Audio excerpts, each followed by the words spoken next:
अस्सलाम वालेकुम नाज़रीन, आप देख रहे हैं 44 टीवी में आपका मेजबान सरदार जवेद आशिक डोगर। आज का जो मेरा व्लॉग है वो लाहौर के इलाका सुंदर से है।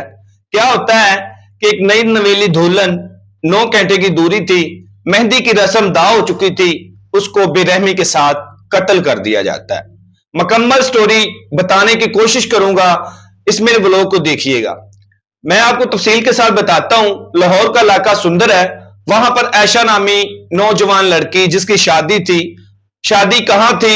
शादी बाई फेरू का एक इलाका है, वहां मामू का बेटा था, उसके साथ उसकी शादी हो रही थी, मगर मेहंदी की रस्म दा हो गई। आयशा का जो सामान था वो उसके ससुराल वालों के घर में भेज दिया गया। मुकम्मल तैयारी हो चुकी थी, मगर बारात में कुछ लम्हे बाकी थे। मेहंदी की रस्म होने के बाद रात जब ऐशा अपने कमरे में सो रही थी तो उसकी कनपट्टी पर पिस्टल रखकर फायर मार दिया जाता है और ऐशा ये फानी दुनिया को छोड़कर चली जाती है। तमाम किस्सा क्या था, ऐशा को कैसे कत्ल किया गया, क्यों कत्ल किया गया, कत्ल की वजह क्या बनी। जो एफआईआर हुई है, एफआईआर में यह बताया गया है कि जी ऐशा को उसके बुनहोई ने कत्ल कर दिया। जब मकामी लोगों से बात की गई, मकामी लोगों का कहना है कि जी मेहंदी की रस्म दा हुई, मेहंदी की रस्म दा होने के बाद जब वो अपने कमरे में सोई हुई थी, पहले से जो उसका बुनहोई था वो ऐशा को ब्लैकमेल करता था कि मेरे साथ ताल्लुकात बनवाओ, मेरे साथ शादी कर लो। मगर ऐशा थी वो एक नेक खानदान की औरत थी और पकीज़ा खतून थी। उसने कहा कि जी मैं अपने घर वालों के खिलाफ ऐसा काम नहीं कर सकती, आप मेरे बुनहोई हो, भाई हो, आपके घर में मेरी बहन है, तो आपको शर्म आनी चाहिए, मैं ये सब कुछ नहीं कर सकती। मगर जब ऐशा की शादी होने लगती है तो वो कहता कि जी हम भाग चले, घर से चले चले। मगर वो कहती है कि नहीं, मैं कहीं नहीं जाऊंगी, मैं अपने माँ बाप की इज्जत का ख्याल करती हूं, मैं हरगज अपने माँ बाप की मर्जी के खिलाफ कोई कदम नहीं उठा सकती।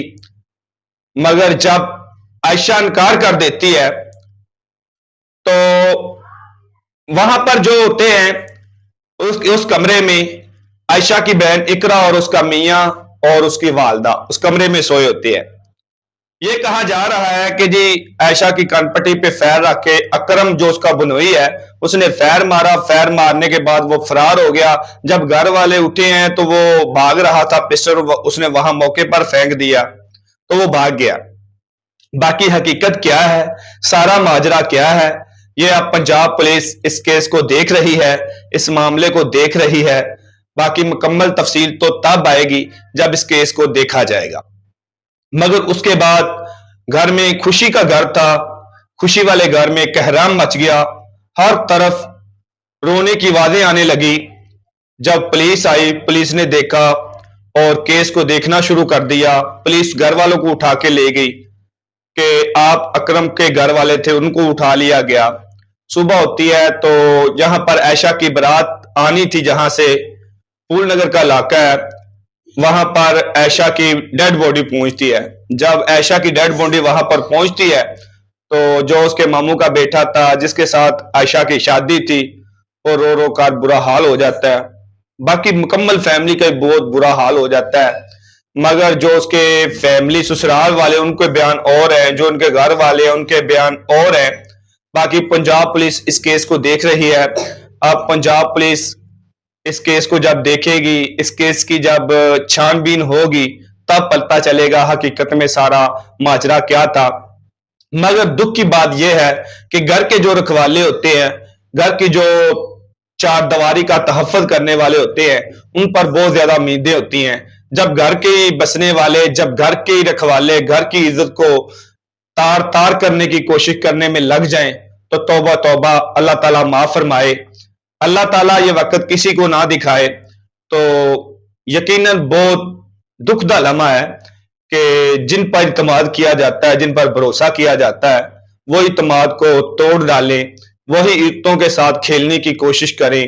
तो अल्लाह ताला हमारी कौम पर रहम फरमाए। इसी के साथ अपने मेजबान सरदार जवेद आशिक डोगर को दीजिए इजाजत।